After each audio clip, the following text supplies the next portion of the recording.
Hey everyone, and welcome to the very first episode of the P.A.D. Leg Saver Hotline. And every week we are going to get together and just shoot the about P.A.D. and experiences with people. And I have my amazing co-host, Douglas Salisbury, the chair of our P.A.D. Warrior Task Force for the Global P.A.D. Association here, our ringleader. Hey, Douglas. We want to welcome everybody. This is going to be a very interesting time to share and learn and get to know each other and be a part of surviving this disease. Yeah, that's what it's all about. Come share your experience, come ask questions.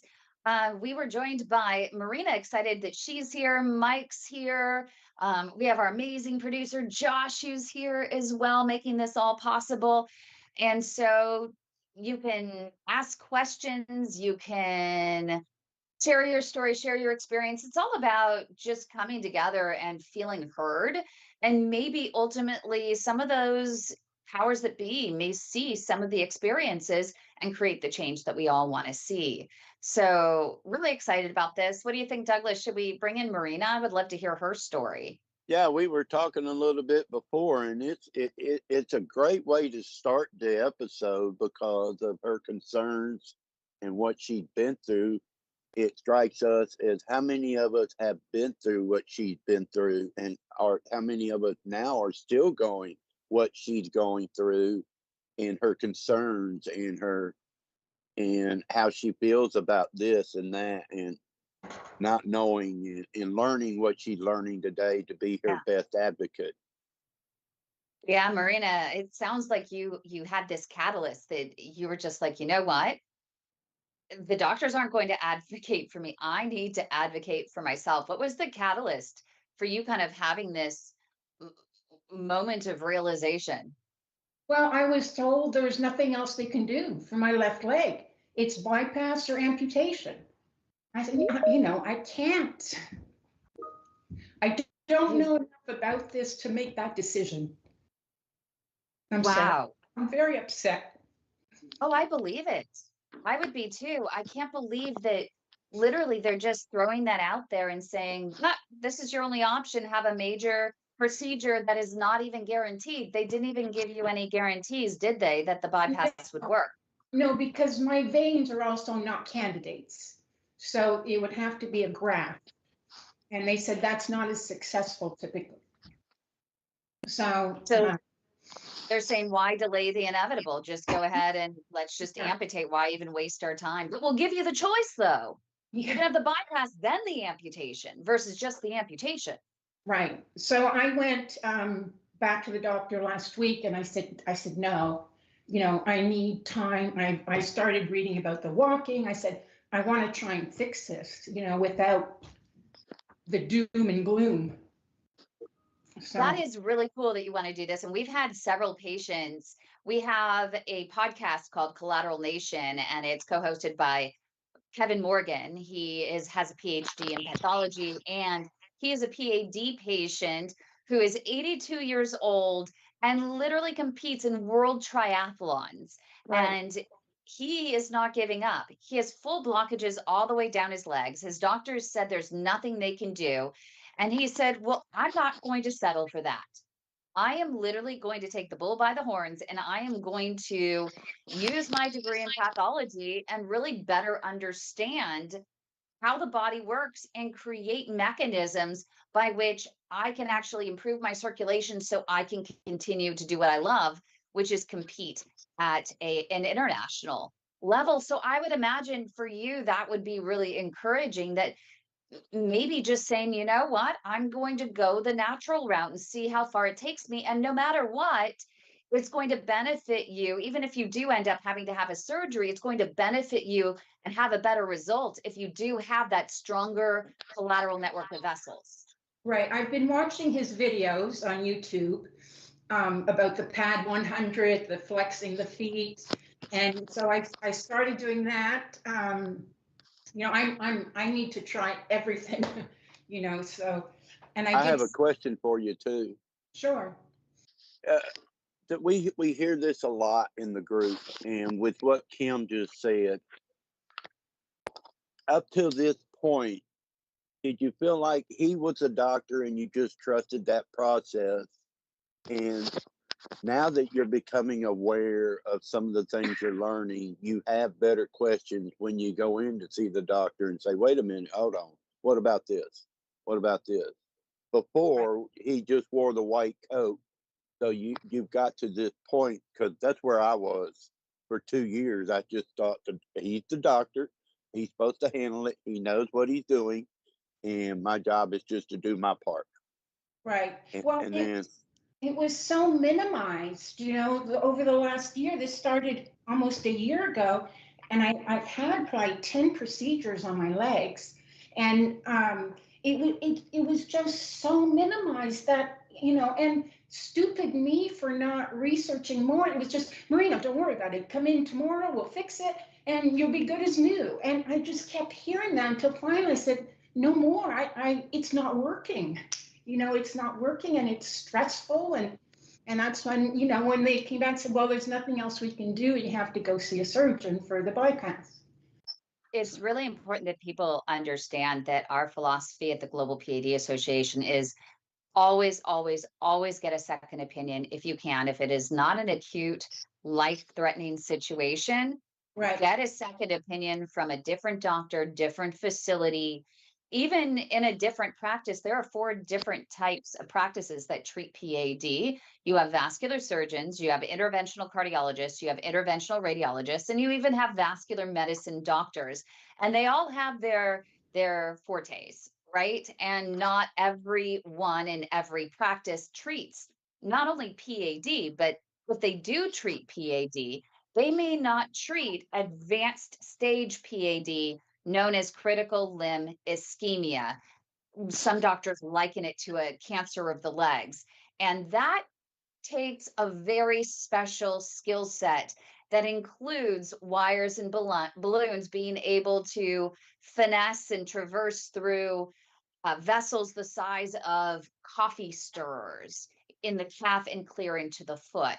And so I always say err on the side of preparing yourself for just in case you ever need someone like that, and going and doing your research and finding a doctor who will go the extra mile and has the experience treating the most advanced stage of PAD known as CLI. We call them CLI operators.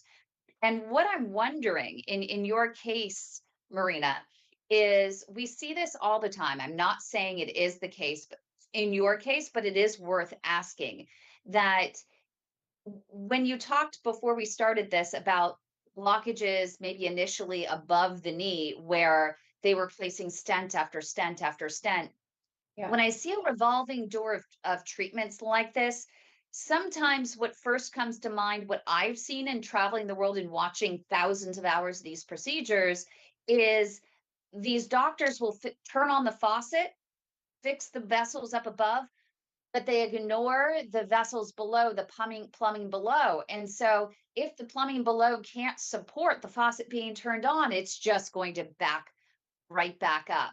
Some of the doctors have a theory as to why they may not treat the vessels below the knee initially, which is sometimes if you turn on the faucet, it can perfuse. And if you walk, walk, walk, sometimes they'll develop new collateral network of vessels to actually find new routes for that blood to flow. But for the most part, and what it sounds like in your case, is I'm wondering, what does your flow look like below the knee? There are 3 vessels below the knee. Doctor, are they open? Can the plumbing support the faucet being turned on? What does my outflow look like as well? And so these are the questions that you always want to ask. And I would say before any procedure, you want to know the landscape. You want to know the big picture. You want to know if you're going to have a procedure below the knee, you want to know what your vessels look like from your abdomen clear to the toes. You want to know that if they're going to put a stent over in your, let's say, your iliac artery, which is in the lower abdomen in the groin area, that if they turn on that faucet, that there's some place for that blood flow to go. And this is a conversation that you really need to have. Hey, I Kim, think that that's really important. does that bring up that question about, so you're sitting with the doctor and he says, we're going to go in and put a stent in. What about that question where are we just kicking the can down the aisle? Or here's the big question that we probably need to ask more of, what's your backup plan? Yep. After every procedure, before any procedure, Douglas brings up an excellent point. You always want to know, what is the contingency plan? What is the contingency plan when this fails? Or even more, let's take it back a little bit further. Let's start with, what is the purpose of this procedure? Procedures used to treat PAD, whether interventional or bypass, are literally designed to be performed to give you pain relief and to heal a wound. That's literally what these procedures are for. And it's more often than not, it's an advanced stage. I'm not just talking about intermittent claudication, meaning when you walk, you get a little cramp, and when you stop, it rests. No, I'm sorry. Frontline treatment for that is walking and pushing through the pain. Seems counterintuitive, but you got to do it, and you will grow collateral network of vessels. Now, the second part that we're talking about is those the pad where maybe you have a wound that's not healing, you have pain at rest, which is, Marina, what you talked about. You have pain at rest. It's not just when you walk. When you stop, it's painful. It's even painful before you start. You might even have pain that wakes you up at night. Do you? No, I don't anymore have pain that wakes me up. And my pain at rest is only after I've exercised a lot. See, that's actually, that's a good sign. So in your case, I would say to the doctor, well, do I really need a procedure right now? Why can't I do a walking regimen where I can grow my collateral network of vessels? Because, Marina, with the state of innovation where it's at in treating PAD, there are a lot of things that people can do. If the walking program fails, well, then there's a contingency plan. What's the contingency plan when walking fails? Well, you could go in for maybe another intervention to open up some of those stents. Maybe check the below the knee vessels and see if they can open up something more. But what's the contingency plan once they do the bypass? Right, In your And case, does that amputation. does right. that is that part where we need to ask that before we go into that procedure? Because Yes. we don't want to hear afterwards the doctor say he goes through the groin or he goes through the wrist. I couldn't get through, and we locked you up, and we're just going to go down the road. Well, could you spend 3 more hours trying to go through the bottom, or go through the knee, or do something else? Is that your contingency plan, or do I want to get a second opinion before I go into surgery if you can't get through and you're just going to kick me down the road? Yeah. So what Douglas is mentioning is, when you have interventional, I love that it just goes to show the research and making yourself a more informed patient really matters, because what he's referencing is, doctors can actually, in an interventional procedure, they can actually take wires and balloons into the groin and go south to tackle the blockage. But if they can't get through that blockage going south, well, there are a lot of doctors that can actually poke in the foot or in the Right. calf or behind the knee and come up from below, known as a retrograde approach. So that's a really important question to ask your doctor with these procedures. Well, if you go down, where are you going to access my arteries? Are you going to access it through the wrist? Are you going to access it through the groin? And what happens when you can't get through from above? Are you going to try coming up from below? What's the contingency plan? Yeah, I've had both. They've gone in through the foot and through the groin, mostly through the groin, though. Mostly through the groin. So they've literally done a lot. Did they ever talk to you about walking as medicine? Because it sounds like where Never. you're at, that you may not have needed all of these procedures at all. And I hate to armchair quarterback, and I'm not a doctor and I can't review or judge your case, but it seems to be where you're at, where you have had all these procedures.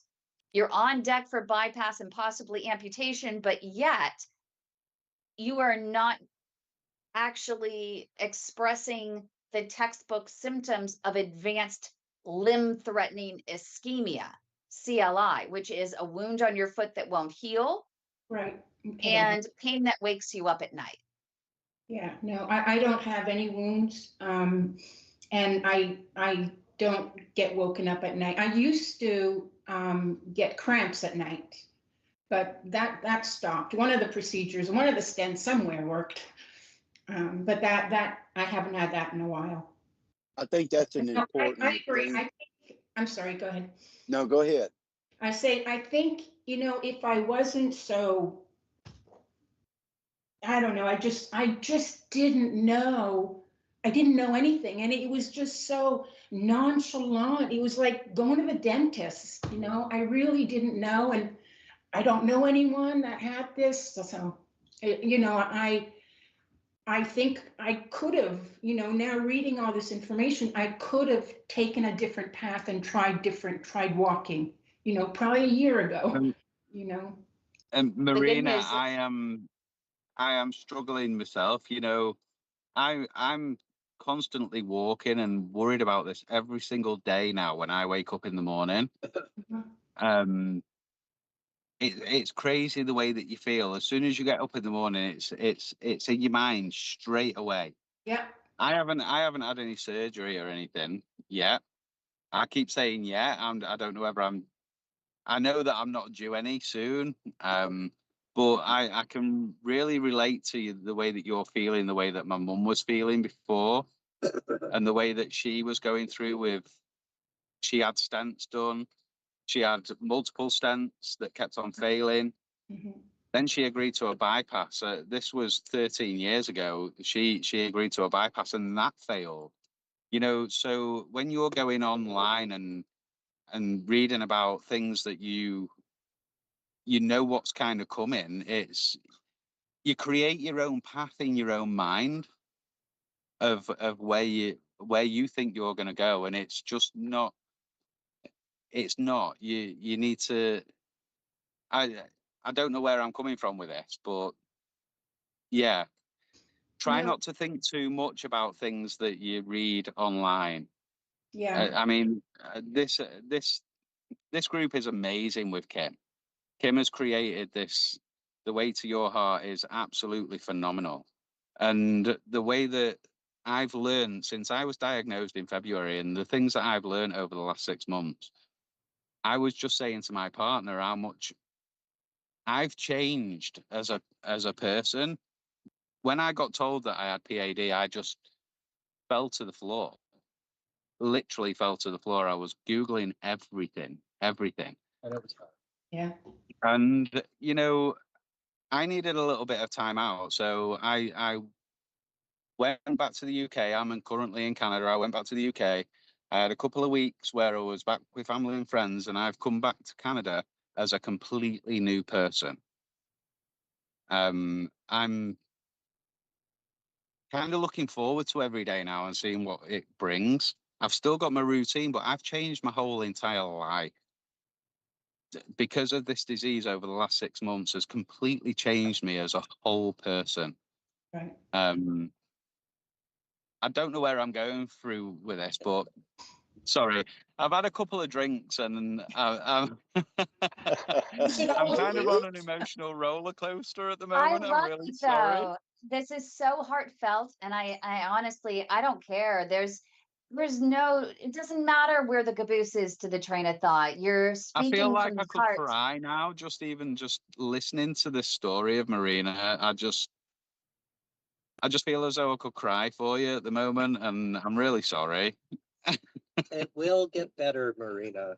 Yeah. It will. I think now joining the group and getting, some accurate information can only help me. I think, I have to stop looking in the past and, all these procedures. I just have to, Amen. pretend they'd never happen and just, this is where I am now and how do I move forward? I mean, Well, think I, about I, I, I learned today that you're grieving the person that you were, but you need to grieve that person that you were and move forward with the new person that you are. Embrace the person. Yeah. Yeah, so I'm gonna throw two things out. Think about everything we've all been through up to this stage of our life, and we've made it through. We're here. Right. This is just something else for us to conquer and move on from. It's just something else that helps us grow and become the people that we are. And I'm sure all of us in this room and all listening tonight know we've all had things happen in our lives. The ups and downs of this journey that we live is crazy sometimes. And I learned in my recovery, I was taught and learned things and how to stay clean and sober. And I use those still today. We're going to use that with our PAD and what we're learning. And that, I think that's the important thing about us sharing our stories together is that we've learned a lot from Marina tonight. We learned a lot from Mike this morning or yesterday, and we learned from Wanda. And all of us, we learned how to ask those questions, where to go with them, and think about them. And the last one, I'm going to throw a red wrench in here real quick. You ready, Kim? Can it be green? A red wrench. So with what 10 procedures, how aggravating is that for us to hear sometimes when we think about the doctors and the CLI fighters and the ones that aren't, and for your part, how aggravating can that be? Trying to before we talked tonight, we talked about getting the word out and changing, and how P.A.D. is growing every single day, and some of the technology is amazing today. But at the same time, I answer phone calls from people who are in her position and not knowing what to do. And one doctor, another doctor won't do this, won't do that because they don't believe in it. And it creates issues for us because I'm the one living with PAD. So how aggravating is that for you and when you hear these stories and trying to get that word out to doctors to learn this technique or that technique because it affects our lives every day. It's actually infuriating because Marina and the overuse of procedures, it's really the exception to the rule of what we're experiencing that is leading to amputations. But we've heard my co-host for the Heart of Innovation and the creator of the Save My Piggies brand, Dr. John Phillips, talking about the overuse of procedures and the patients coming to him with stents all the way from groin to toe. And it's like there's nothing else they can do when that gets blocked up. It's really misusing these procedures, which are only supposed to be used for pain relief, to give you enough pain relief and enough blood flow for pain relief and to heal wounds so you get out and walk, because it's not a matter of if these procedures are going to fail, it's a matter of when. And the whole idea is to get you on your feet, get you walking, getting to use what God created, which was this body that is filled with miracles, whether or not you're a believer, universe, whatever you believe in. Your body has these little miracles that can actually grow. They can dilate and grow like tree roots, these collateral network of vessels to reroute blood flow around those blockages. And that's what's really key. And because there are a few bad seeds, and I use the phrase bad seeds loosely because I think that there are doctors that really think they're doing the right thing for patients, and they just do not follow guidelines, because they listen to the patient. The patients say they hurt and they want to just give you pain relief, right?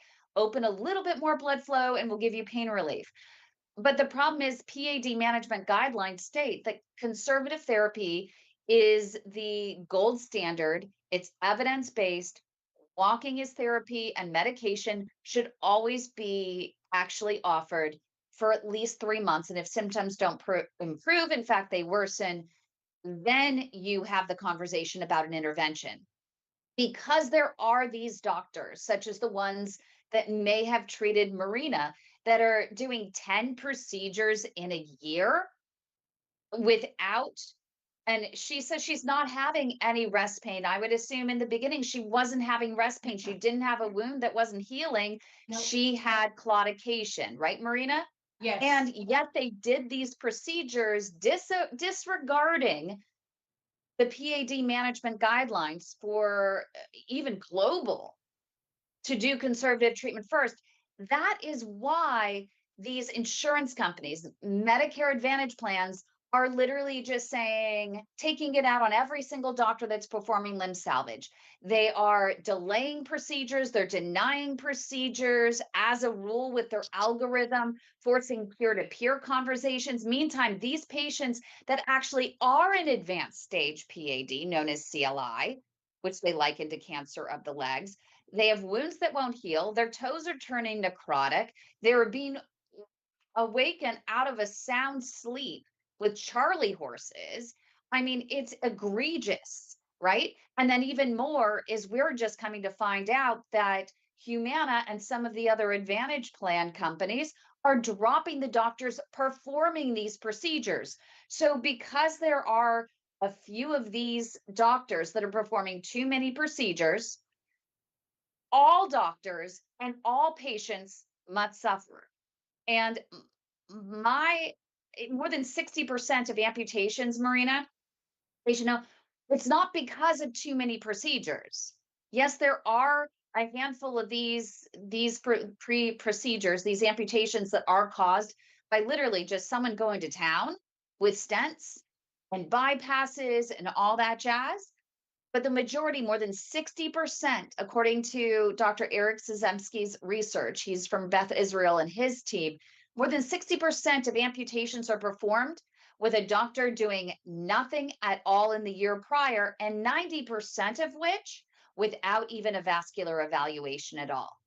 And that's what's really concerning. But the headlines in the media, ProPublica and the New York Times, it's not those doctors performing amputations without even following standard guidelines from the American Heart Association and Society for Vascular Surgery to at least try. No, they don't care about those. They care about the handful of doctors and the exceptions to the rule that are doing too many procedures. Now, I think there's a balance. I think we need to police all of them. Everyone that is not following standard guidelines, we need to say, hey, you're going to be held accountable. You need to follow P.A.D guidelines and offer conservative treatment for intermittent claudicants. And you need to perform a vascular evaluation and at least try to restore inline flow prior to any amputation. How are you going to police them? Who's going to police them? There are a lot of what do they call it? They have some of the societies like the OEIS and the Society for Vascular Surgery, they have voluntary what do you call it? Reservatories or whatever, where they can input their cases and they can have, quality checks. Also Medicare data. So there are quite a few doctors that Medicare, the government has gone after, that are doing too many of interventional procedures.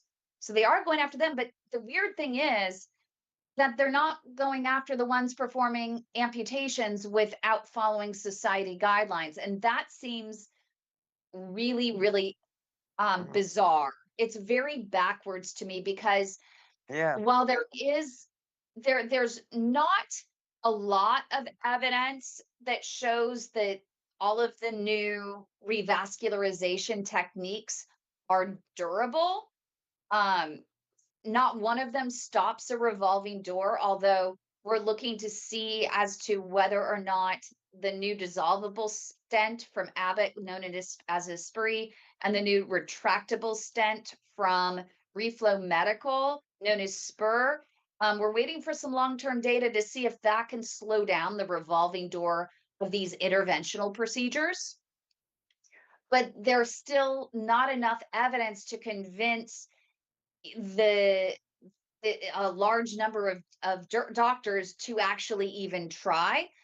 But it's weird because there is evidence that shows that saving a leg leads to a better quality of life and a longer life for patients. Like there is evidence to support that. It, So why I got not a try? question with that. With the amputation part is I've heard that in that we hear doctors or patients say sometimes they've been told, let's just do the amputation and get on with your life.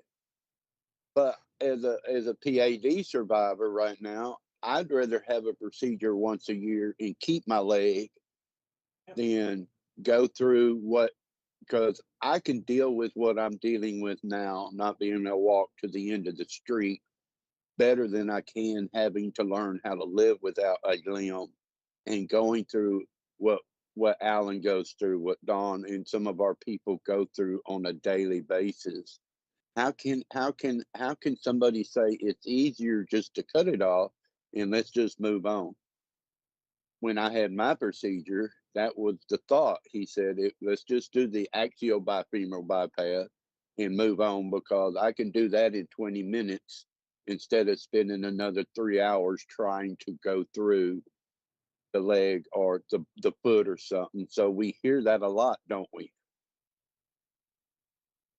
And I would prefer to have a procedure every now and then and keep both my legs. Yeah, Okay. most definitely.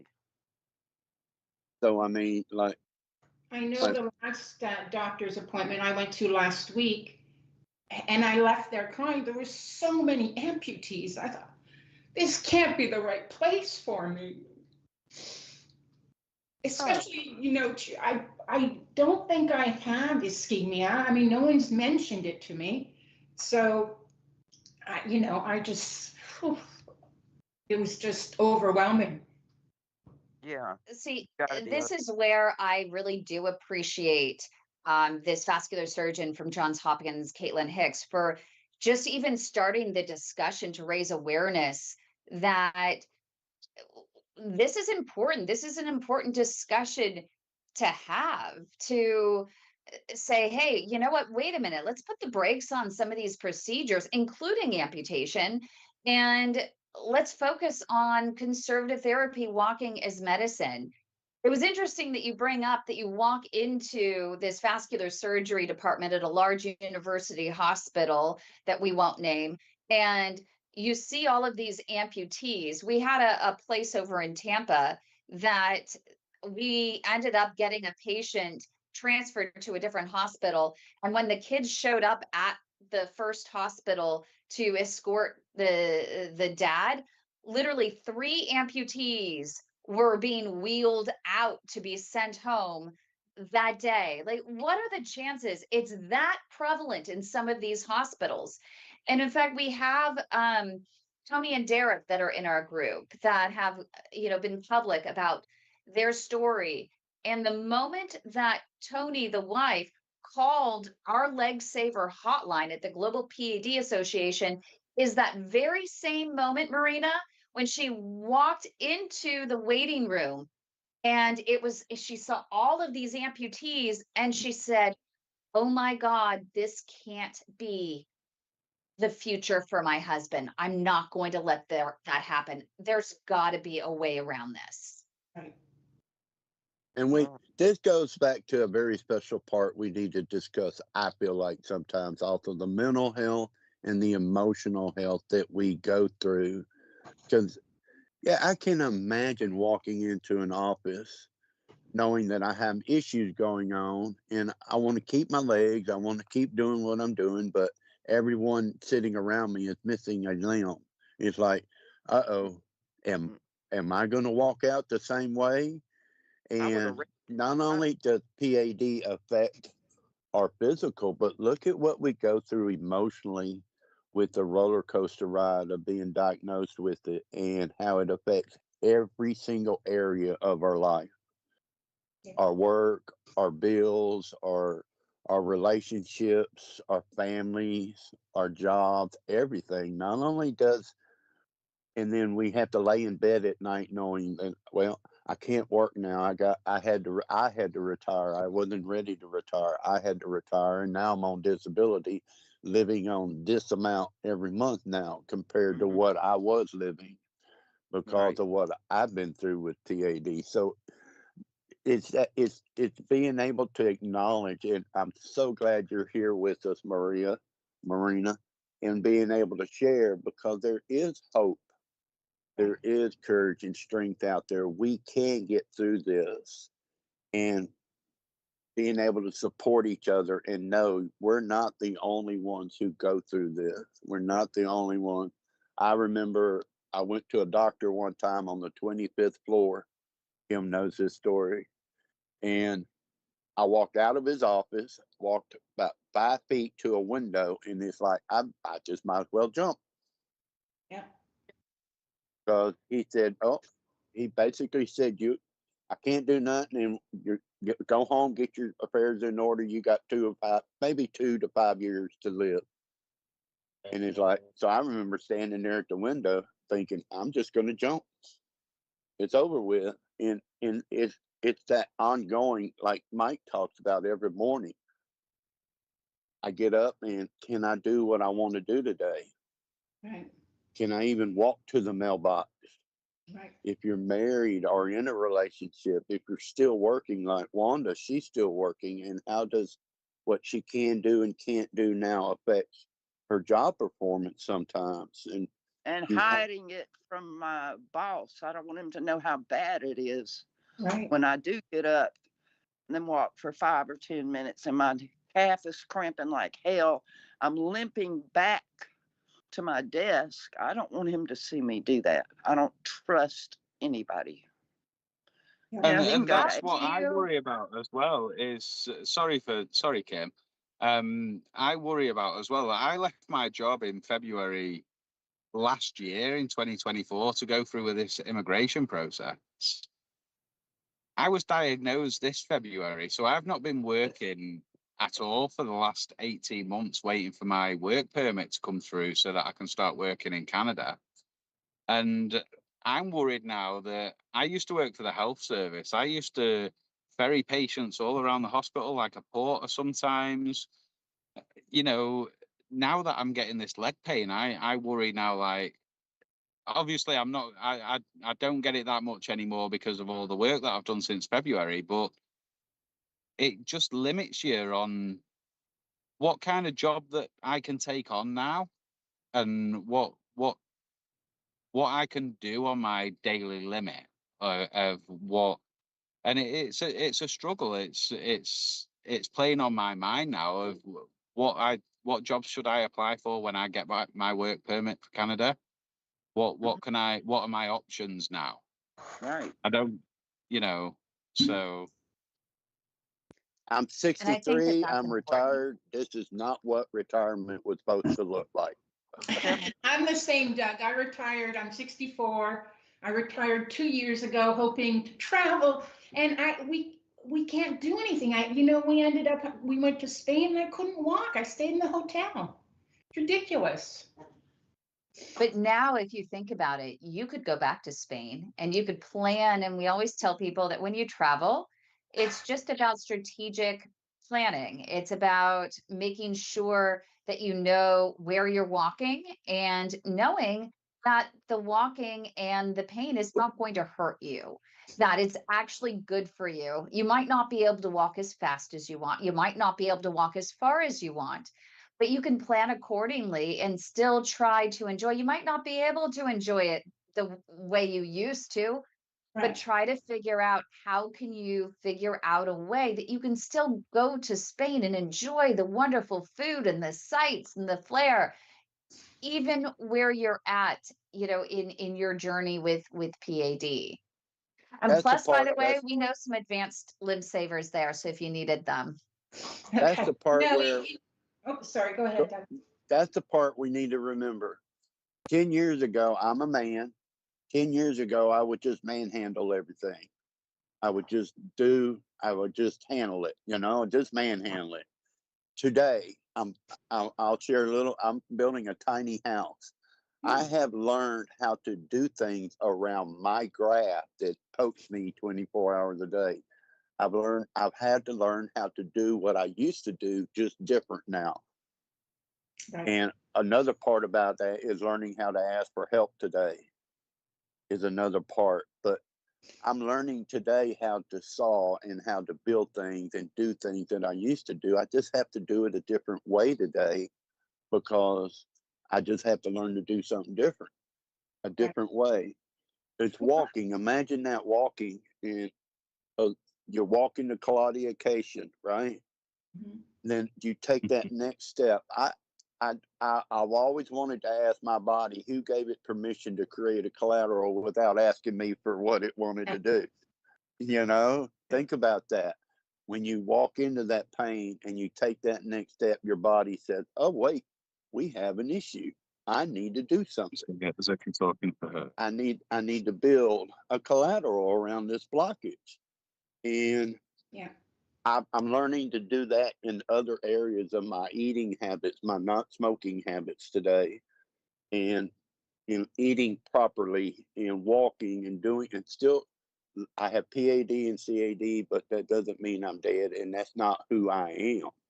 I'm Right. also a brother. I'm also a counselor. I'm also this. I'm also that, and I have to remember those things about living with this PAD and not letting it define my life today Right. completely.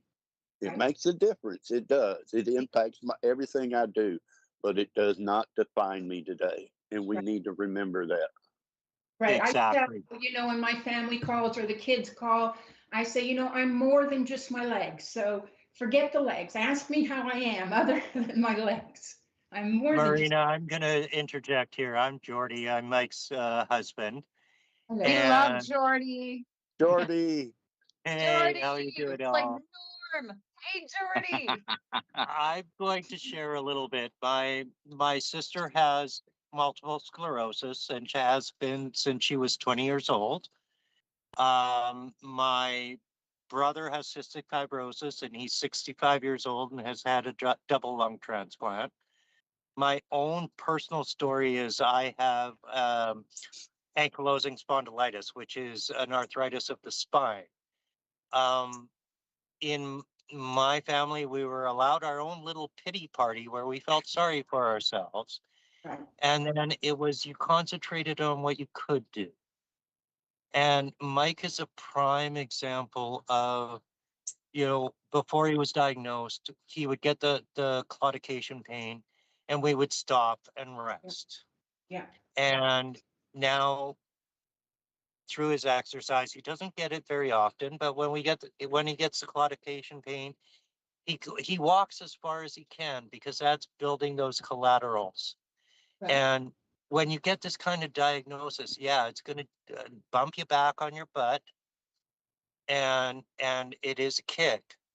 But rather than focusing on what you've lost, focus on what you can do. And if you can focus on what you can do, there's many, many things that you will discover about yourself. Like I discovered that I can actually paint and I'm pretty good at it. So, just bear in bear in mind that this isn't the end of your life. This is a hiccup. Yeah. And, everybody here in this group are amazing and they will support you and be there for you in every way possible. Douglas is an amazing person. Josh, even though he doesn't smile that much, he's pretty cool. And Kim is amazing. So there's my 2 points, my points, and I'm just gonna get him to. Sorry, guys. I Sorry, love guys. that. This is the first Yeah. time Jordy speaks, and he Yeah. speaks wise words. now we're gonna have to get more. We're gonna have to get more from him sometime. Buddha Jordy. I love it. We got to get him on more. He's We a love lot. you too, Mike. So Thank let's. you. Hey, are you still with us, Bonnie? So You are go. we muted? Yeah. Are you mute? You want to unmute and Honey, introduce Bonnie is yourself? muted. We'd love for her to come in and say hello. Hi, Bonnie. Hello. I had to plug my How are you phone in. doing? Um, well, I was just recently diagnosed with P.A.D and claudication, and I really have a problem walking. The pain gets so intense. Well, I can't go up a hill. I can't walk around a block. Um, I can probably walk the length of, well, I did walk the length of a street here, uh, down the street, uh, back and forth 3 times. I think Haven't walked since. Wanda, you can relate, right? Yeah, well, Huh? I walk in my house. I don't walk outside ever. But See? I push for 30 minutes and I walk in my office five, Okay. like, no, I did it And you twice, push. 5 minutes, I get up and I walk. Sometimes I forget my phone because I'm going to get water in the kitchen Well, at those work. steps don't count. Those steps don't count if you don't have your phone tracking them. Yeah. So I'm just kidding. I See, know you. Bonnie, everyone has, the a similar experience. So how long were you experiencing these symptoms before the doctor actually said, you know what, you have PAD? Or was there a misdiagnosis, or did they pretty much nail it right away? I've been going to doctors for 5 years to try and get a diagnosis. And every doctor had something different. One doctor did say he thought, but it never went any further. My doctor, my primary, never said anything about it. So but I had that pain, and I started to feel like I was a quack when I'd go into the doctor because, oh, now she's going to another doctor or this doctor, and I make my own appointments because nobody's making them for me or giving me referrals. So lucky I can do that with my insurance. Yeah, You know, Where are you which but the doctor, state? located? I don't know if I Exactly. really have it, to be honest, because my hip hurts like crazy, and I go in every 3 months, 3 to 6 months for injections for my hip, and my pain is in my thighs. So that's actually, so if you have blockages above, if you have a blockage in the aorta or the iliac arteries, it Iliac can. is what they said. So the iliacs do their arteries and they can get blockages. I hope you don't mind me asking. You can choose whether or not to answer, but one of the risk factors and where we see that happening a lot, and especially in the iliacs, is if someone has had a history of smoking. Yes. Okay. Don't worry, we have quite a few on here. They'll raise their hands Yep. that continue or had as well. So you're in good company here. So don't worry. The good news is with the iliac arteries is those are really big arteries. And so if you are in a situation where walking and you can't push through the pain anymore and it's not helping and your symptoms spiral, doctors have told us that most of those iliacs they can get open with a wire and balloon, and they even have a brand new device. It not new, but it's on the newer side. It's called lithotripsy, and they tend to use that to crack that really tough plaque in Yeah. those upper arteries. and and then they follow sometimes with a drug coated balloon and then a stent, and in that area it's pretty durable. If you stop smoking, if Yeah. you walk, if you eat right, you take your medications, it lasts a really long time. But the So, thing is with PAD is you need to try conservative therapy first. And the Global PAD Association has a walking program, a walking app, and you should try for 3 months. If you don't have pain that's waking you up at night and you don't have a wound on your foot that is not healing, you really should try a walking regimen for 3 months, and Yeah. you should see if it improves symptoms. And walking through the pain is when you're training your body to actually grow those collateral network of vessels. You have this collateral network of vessels that lay dormant in your body until they're needed. And when they're needed, they just light up and they dilate and they expand and they grow like tree roots around your blockages. Less Huh. so up at the top area, but they still happen. It's still really helpful to walk as much as you can and build out that network. And then talk to your doctor if symptoms haven't improved and they've worsened, because there are minimally invasive procedures that are available to help you as well, as long as you have literally done everything that you can to mitigate those risk factors. Don't Dr. Google. You're not going to be dead in 5 years. No, You have don't. this in the legs, right? You check Yep. your heart, get your heart checked as well. That's really important. Get your carotids checked.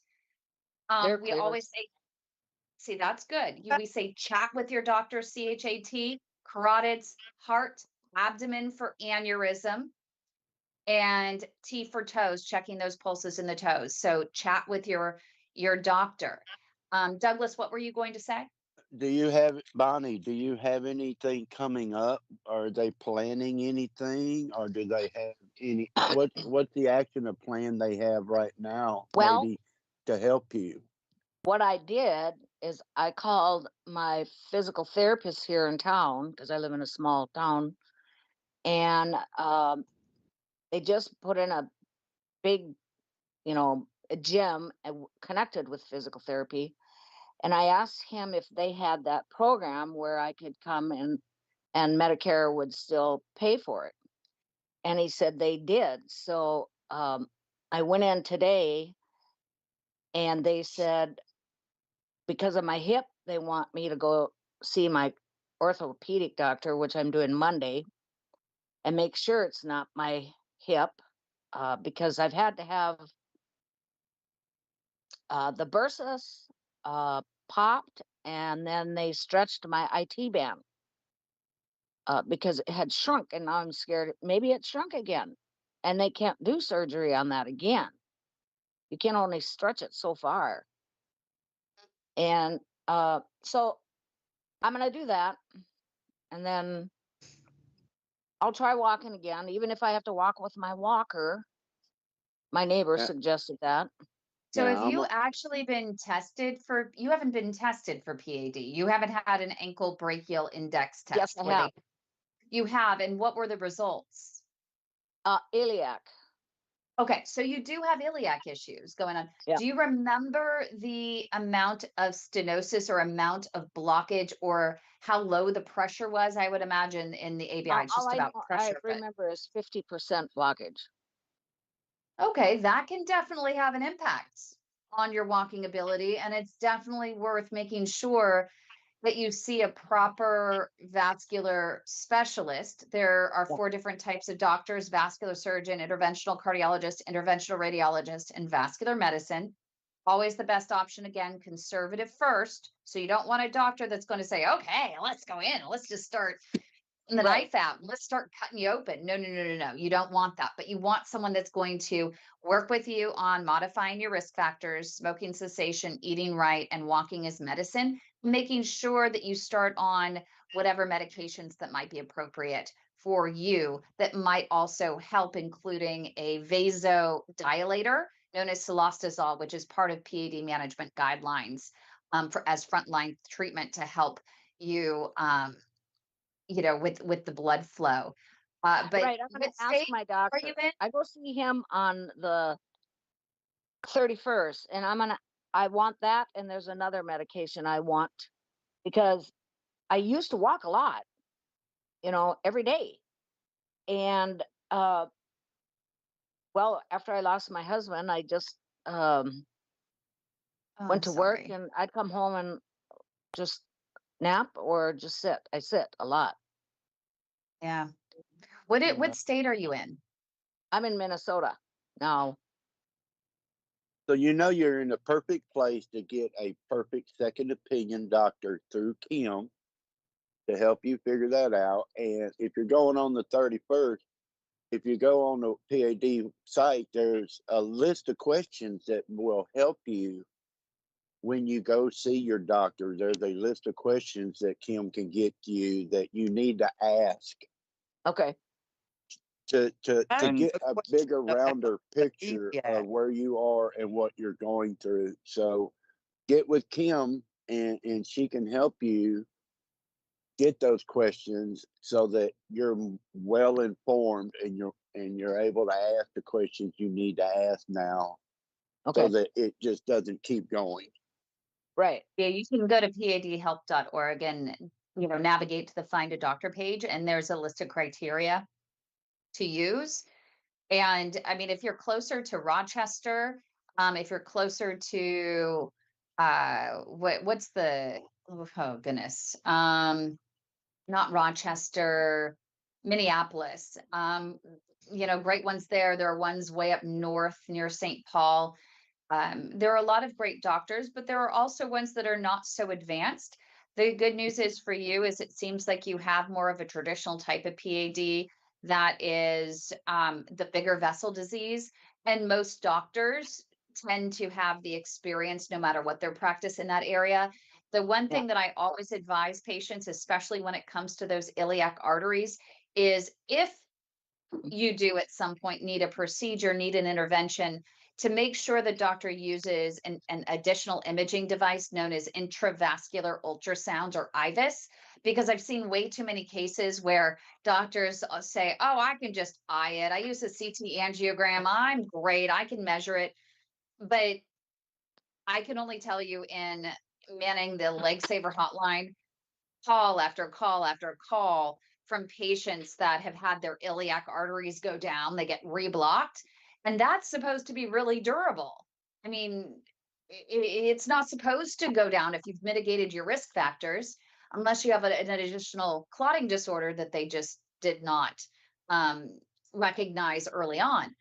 We Yeah. typically see it's because they don't size the stent that they use in the iliac artery properly, and because they didn't size the vessel properly. And if they're using this IVUS or intravascular ultrasound, um, they're better able to, put in appropriately sized devices, and Right. it should be durable for a very long time.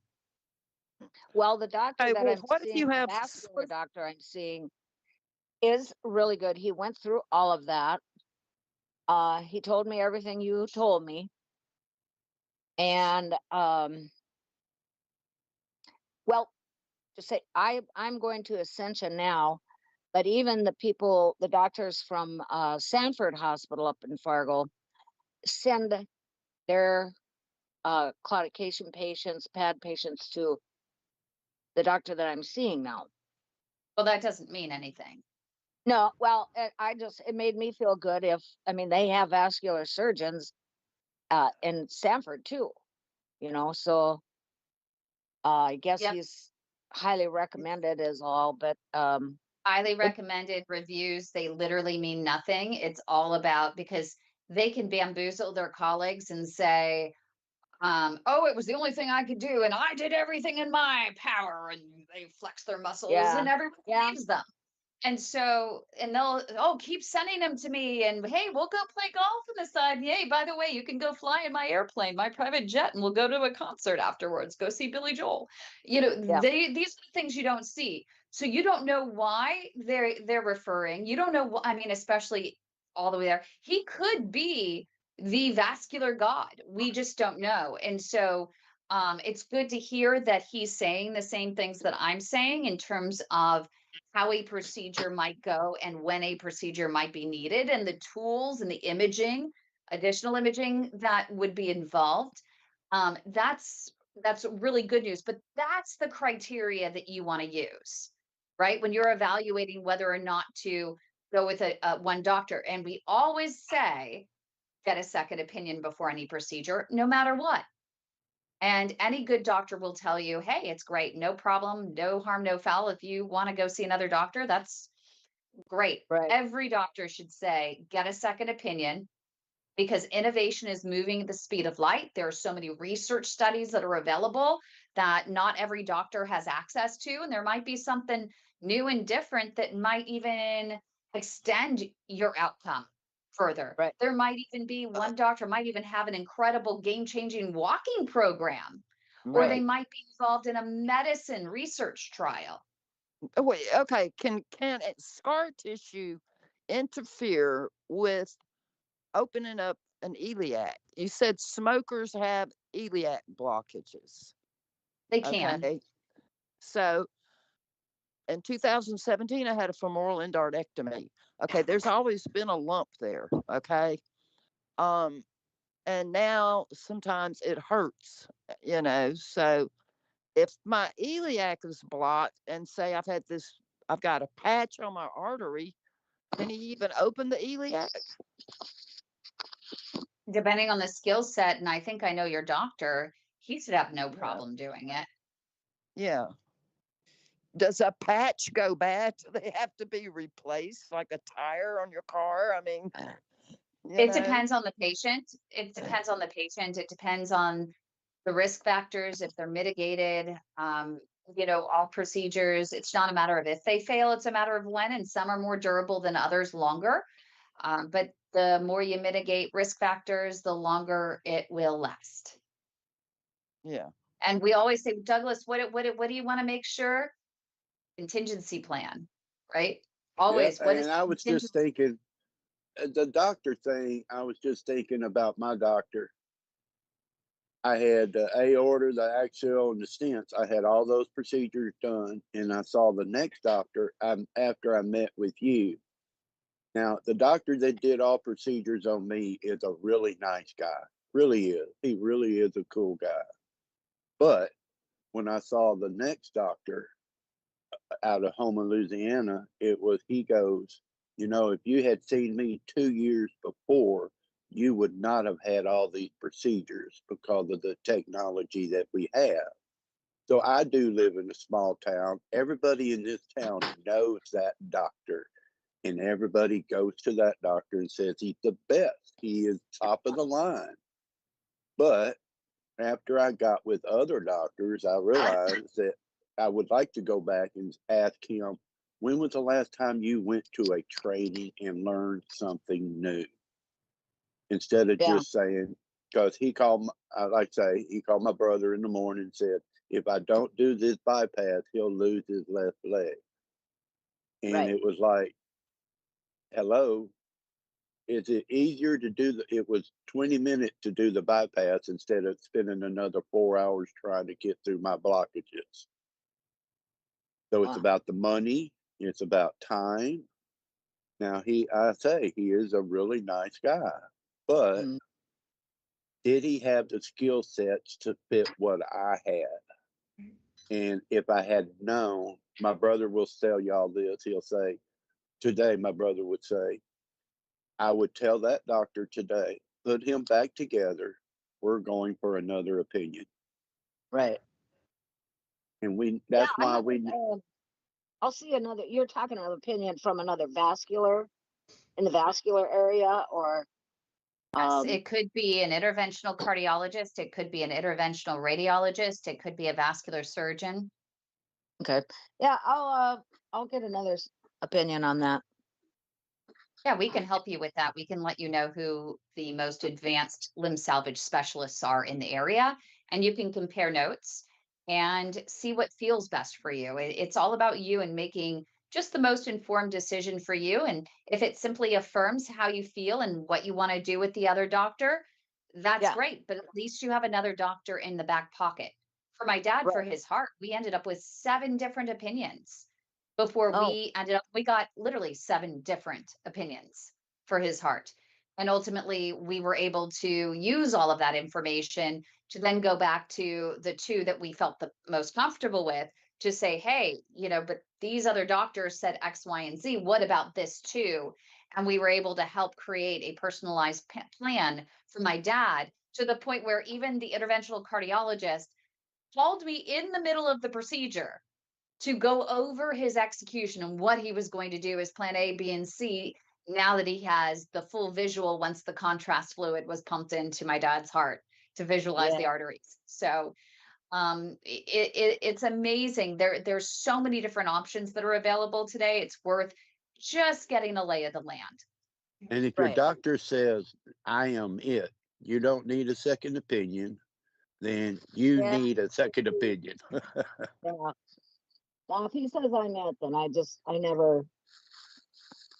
I just leave. I don't want to waste my time.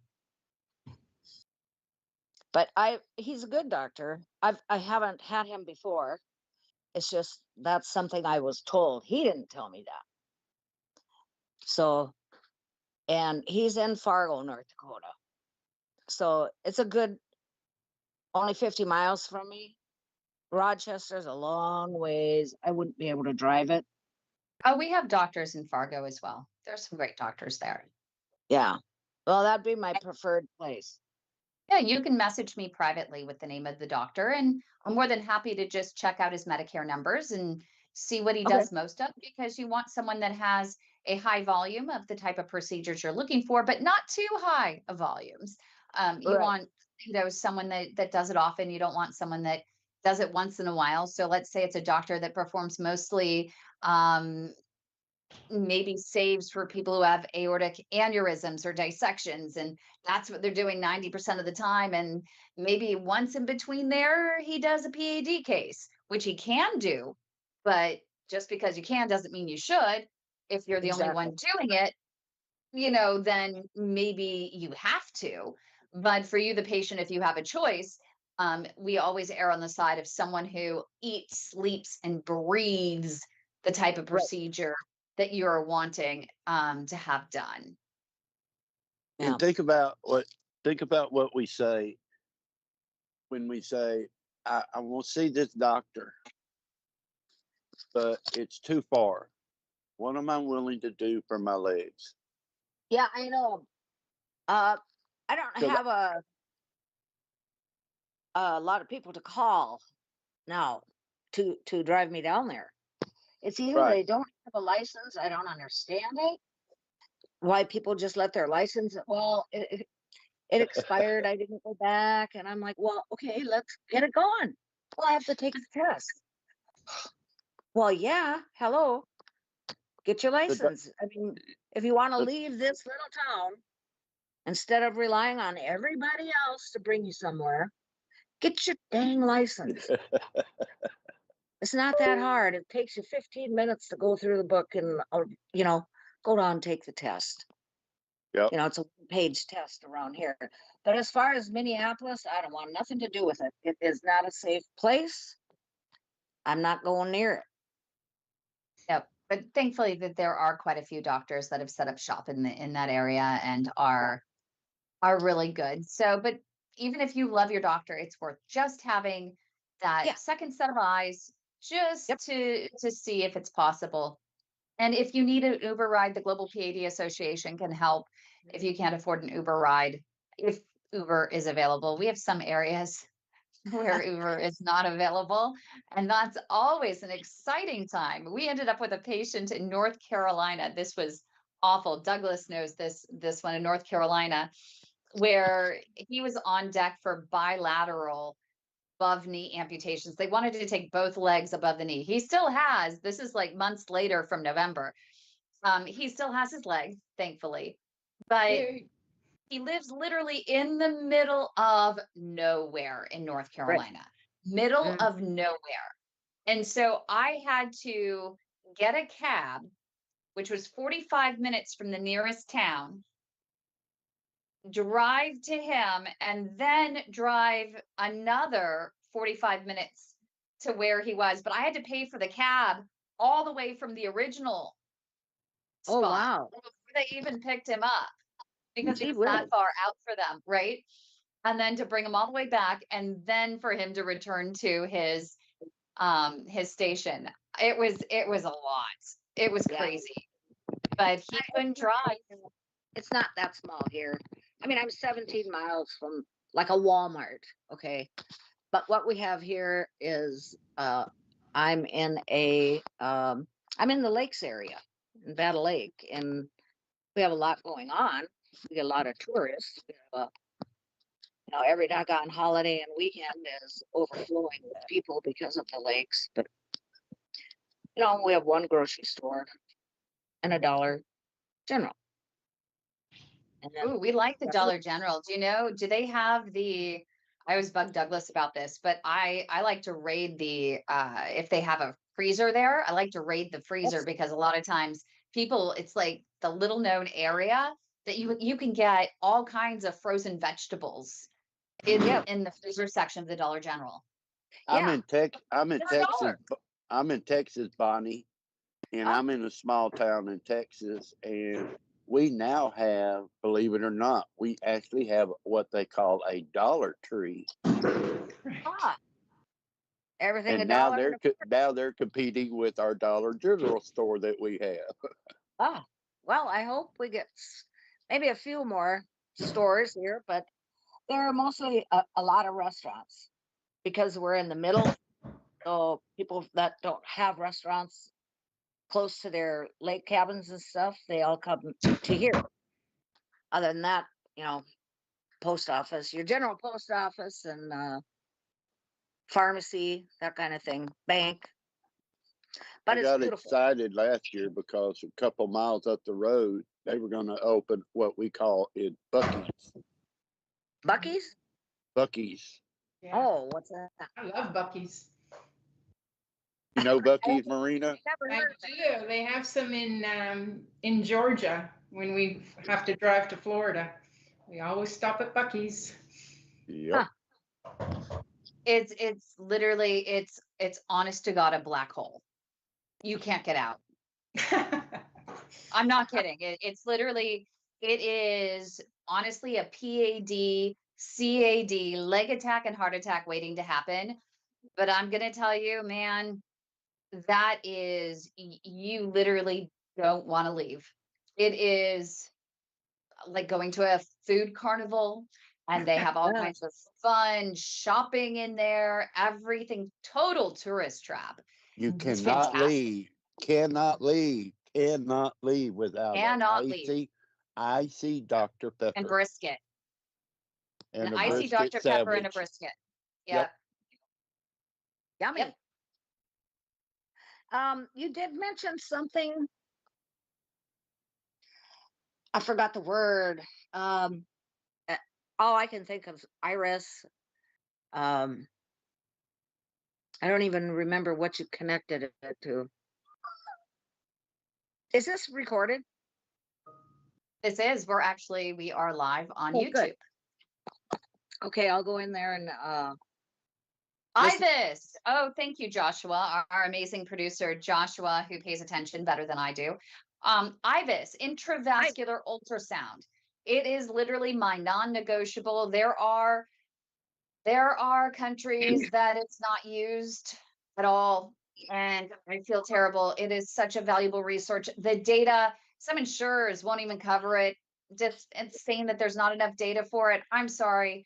You can go up there and look up Dr. Eric Szymski from Beth Israel, former Harvard, and there is plenty of research that shows the difference that IVIS can make in these cases. You can't see everything in a 2D image.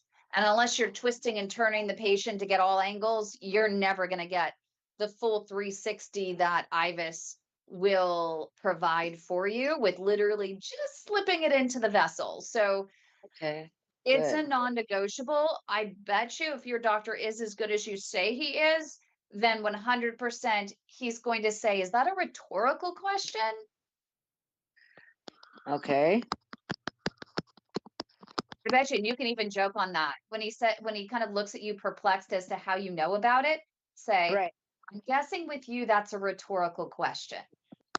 And I would love to see the response. I want you to come back and tell me the response because that's going to get a really good laugh out of him. And you want to talk about good relationship and being memorable and being the talk of the town when he goes to his, do you know, I had a patient, like, where did she hear that? How did she even know about IVIS? And he's gonna remember you forever and ever and ever. Let me add to Okay. that, Bonnie.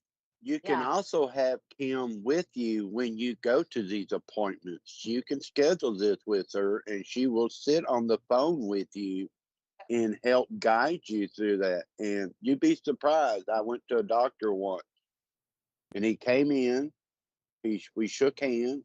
I pulled out my phone. I said, do you mind if I have someone with me to help me remember everything that I need to remember? And I said, it's Kim and Nicholas. And he had this look on his face. He said, uh-oh, we're in trouble. Oh, that's good. That's great.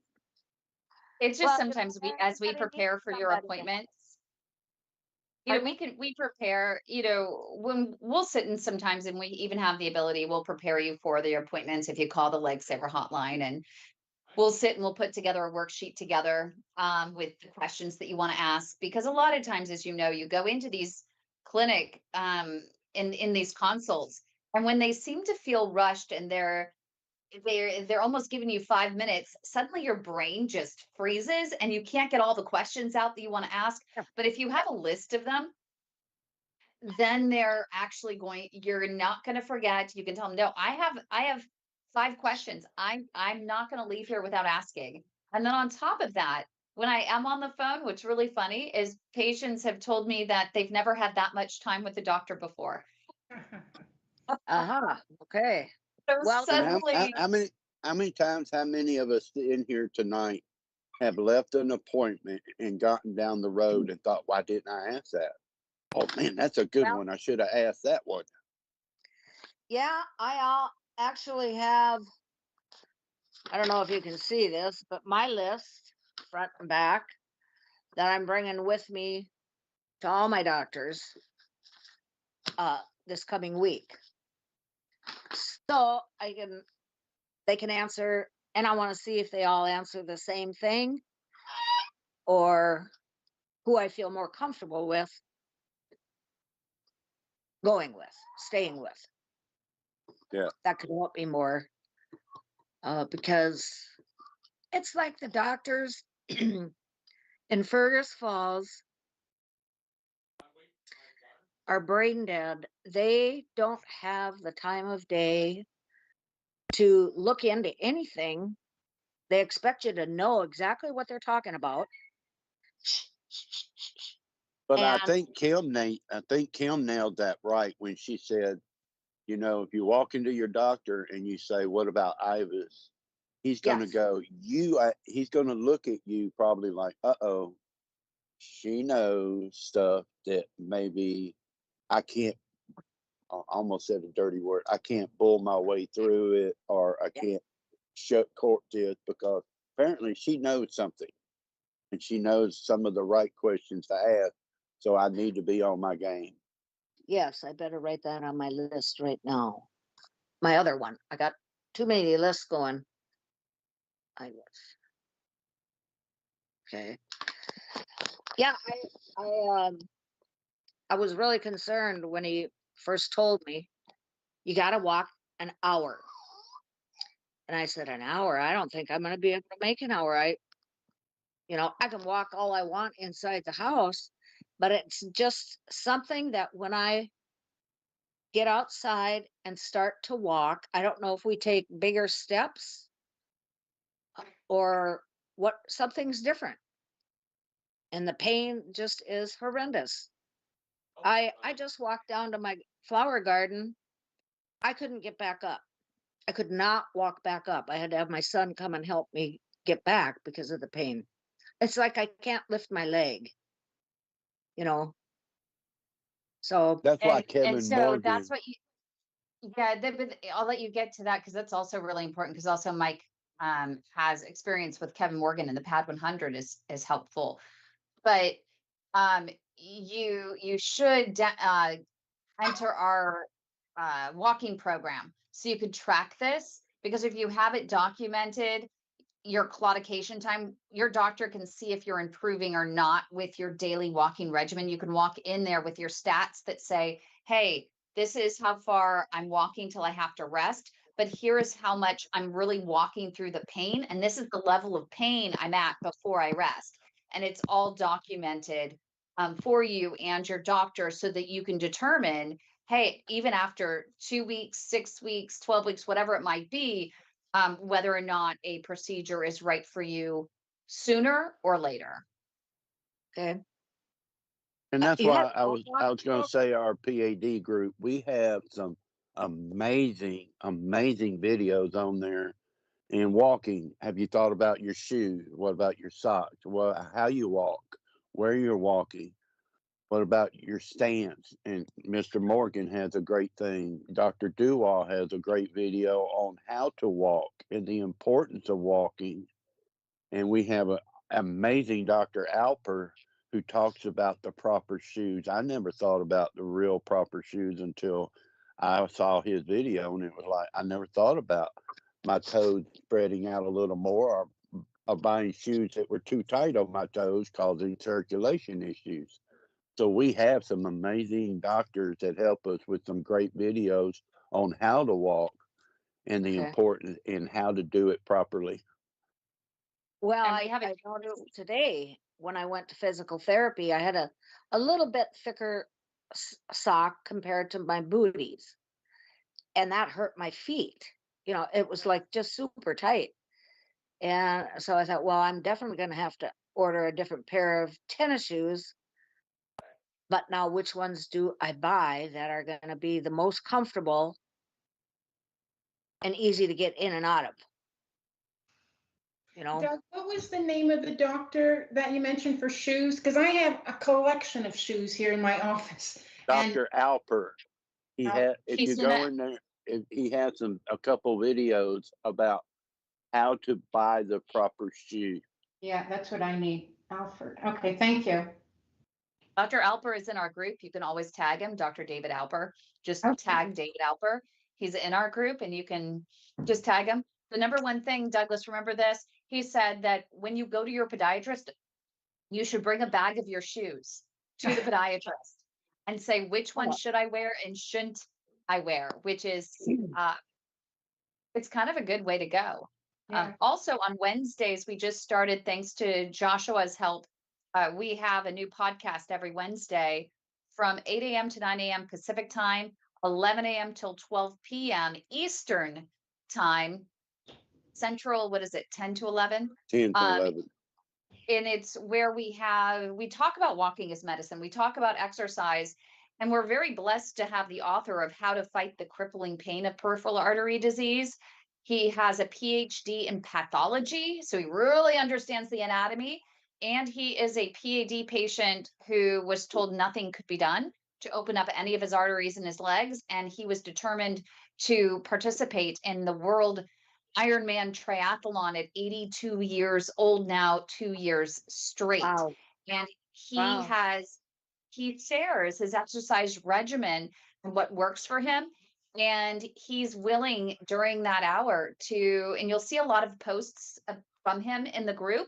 I suggest following him at inspirationalselfhelpbooks.org. No.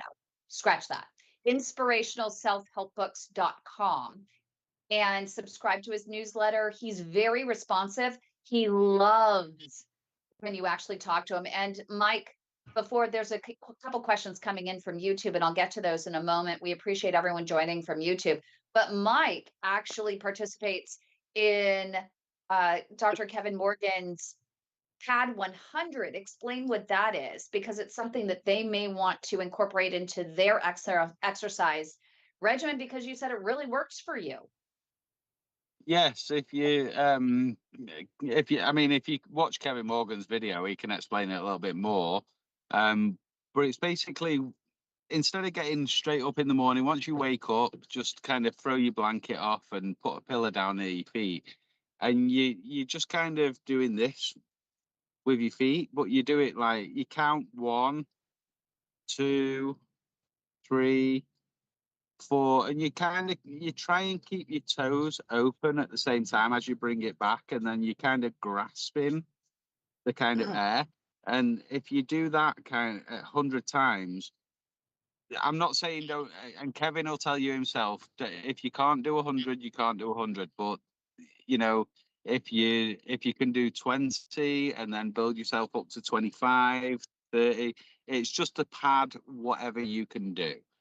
So Okay. if you you're opening your toes at the same time, and then when you grip, every time that 2 feet go down, that's classed as 1. So you do 1, 2. Once you get to 13, I find it quite easy because you do 13, 14, 15. So Right. it becomes a lot easier, but it kind of wakes your calves up, and it wakes your feet up, and you get a little bit of tingling at the top of your feet. But once you actually stand up, you can feel a little bit better. It makes it a lot easier just to take that extra step type thing. Right. Right. And one thing, go ahead, Bonnie. No, go ahead. I was just, I forgot what I was gonna say.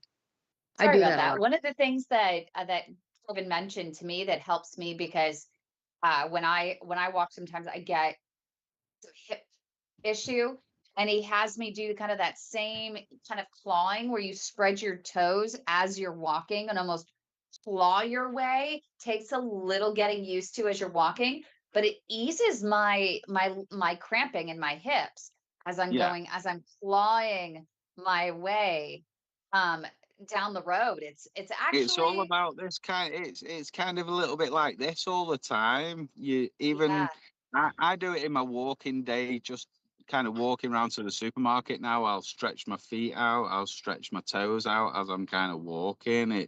It like Kevin said in one of his videos, it becomes second nature. Once you've been doing it for a while, you just kind of figure that you just can do it without even Yeah, realizing that you're doing it. yeah. But come join This us has been any an Wednesday. amazing group this Okay. evening, Kim. And I'll just finish with Dr. Alper's video when he said I couldn't walk on the beach without my shoes. It was like, oh man, what kind of group am I in now? It was like, no, I can't. I have to walk on the beach without my shoes, but I don't anymore. Oh, So, but good. this has been an amazing journey, hasn't it, Kim? For I think we've covered pretty much a lot of what we needed. What is a good thing to cover tonight, don't you think? I'm so I glad. think Sorry so. to jump in. I'm so glad that Douglas texted me and told me to come back into the chat because at the beginning I thought it was a little bit kind of a lot going on, and then Douglas texted me and said, "Please come back in," and I'm so glad that I did because this has been great. This has been really really good. This was our Sorry first about the one, light. and I'm so glad that Marina and Bonnie, thank you so much for sharing. And I know, and Wanda, and Mike. I mean, we really appreciate you being here and sharing. This is the first time that we've done this. So it's really cool. And your stories are going to help so many more people out there, since we broadcast live on YouTube and we'll share it in our groups. Your vulnerability and your courage in sharing your story, it is literally going to spread like diaspora. It's going to help so many people. We hope it helped you in being here and Yeah. enjoy the process. And we hope you come back and with the information, such as with Douglas, is he literally he knows this information backwards and forwards, and now advocates for himself with it, and helps to answer our PAD Leg Saver Hotline, Oh, and helps to share. So if you may call, you may get Douglas answering the okay. phone, and he can walk you through walking Yeah. his medicine. He even volunteers his time. If you are having trouble getting motivated and you want some encouragement in walking, he'll get on the phone with you and he'll say, hey, you know what? Let's both go walk together, and let's be on the phone together, and let's talk about it, and let's motivate one another. So he's very generous with his time. I want to get to a couple quick questions coming in from YouTube. A big thank you to our YouTube audience, Rob, for coming in. We have one from PT 103. Quinstent iliac arteries asked the IR if he was going to use IVUS. Oh, wow. And his response, no one ever asked him that. Oh, wow. Why would I use a $10,000 machine? Well, that's a red flag. But it does depend on insurance. If insurance does cover it, it is a non-negotiable for me. I have seen too many cases where it's made a difference. In the iliac artery in particular, an interesting case that came from a patient who traveled from Sacramento, California to the San Francisco Bay Area, when her doctor said, you have nothing wrong. There's nothing wrong with you. And yet she had classic symptoms of not just PAD, but CLI, critical limb ischemia. She had Charlie horses that were waking her up at night, and she was basically a toe stub away from amputation. And I had the opportunity to go observe this case. And the doctor that we sent her to said, Kim, look at this CT, this angiogram. We're pumping in the contrast fluid. You can see the look of the arteries, they look great. But with her symptoms, there's something else going on. And he put in IVUS, and he found out that literally because of the angle of the scan with the contrast dye, it looked as though the vessel didn't have any significant narrowing, but the IVUS showed a 98% blockage Wow. because it was like that 2% of blood flow was the angle that went right across the top, that's what the scanner caught. And so we think it's really important. Then on top of that, for PT 103 to know is that we've just gotten so many cases of patients across the globe that have been told, well, your iliac stents keep blocking and blocking and blocking and blocking, so we need to do an aortobifemoral bypass. And it turns out that the stent they placed in the iliac artery was simply too small. If only they had used additional imaging, which there is evidence. Yeah, good for the doctors that say they can see everything. I've been in too many cases where I have seen the difference that IVUS can make. That's why, for me, it's a non-negotiable. When it's available, when insurance covers it, um, I think that that's really important to That's make sure. on a regular doctor's appointment or in surgery. Say that again. It would be used in surgery. It slips through the catheter, Okay. but most insurance does cover it. And so Yeah. I would definitely, and for PT 103, we always suggest before any procedure anyway, we would always suggest getting a second opinion.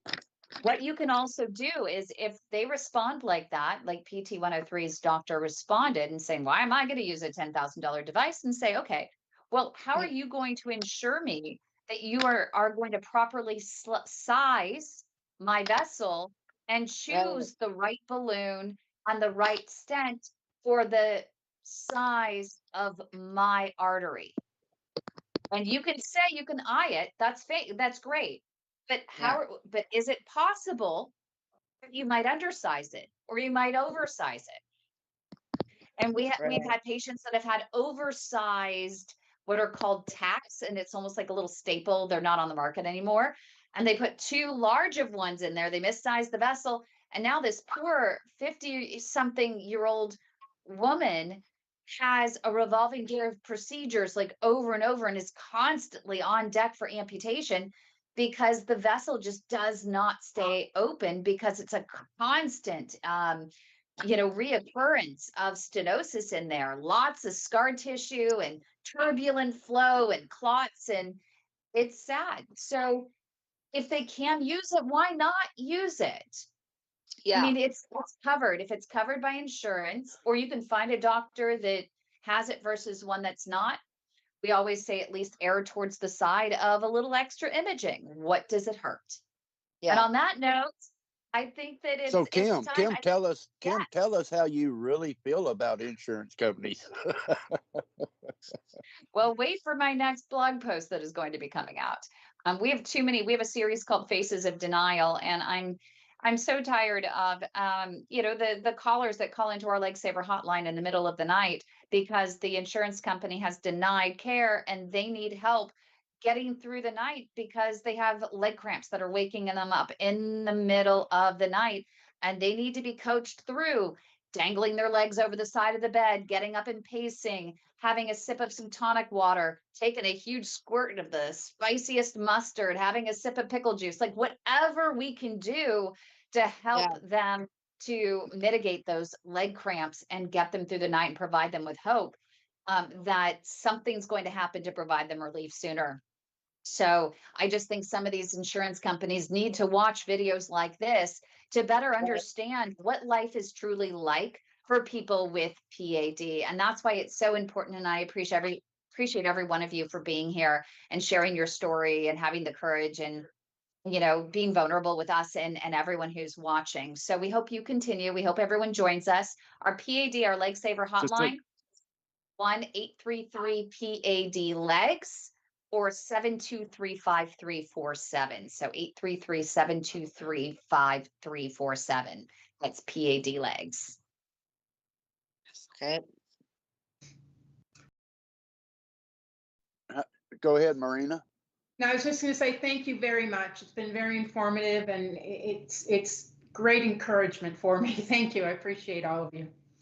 And Yes, Kim said it, realize how many lives you're being open and sharing your story is going to touch somebody today that will make a difference. We all make a difference. It's one making a difference for another one makes a difference for another. But it takes all of us together to do that. Yep. Yeah, can I just chime in and thank you. This has been great. Bonnie, I'm also a fellow widower, so if you feel like you're struggling with your grief as well, you can always reach out. Just as an FYI, that's all. So Okay. Appreciate Aw, it. thank you. amazing. Lots of love in our PAD community. You should also join our PAD community at padsupportgroup.org. And our walking support group is walkingsupportgroup.com. So make We sure have you a join. smoking group on Monday nights. And a smoking group on Monday nights. We have a smoking cessation group on Monday nights, which is a lot of fun. No calendar here. judgment. Bonnie, Okay. you should join us. It's a lot of fun. It's Oh, great I will. information. Yeah. Yeah. We can Okay. actually Walking one. talk to Douglas and he'll send you the link to sign up. And then a few minutes Okay. before our friend Joshua ends up, and he sends out that link to you in email Okay. so that you can join. Okay. And you get the email every week as well, which it just sends you straight into the group.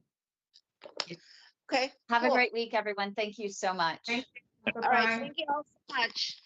Bye-bye.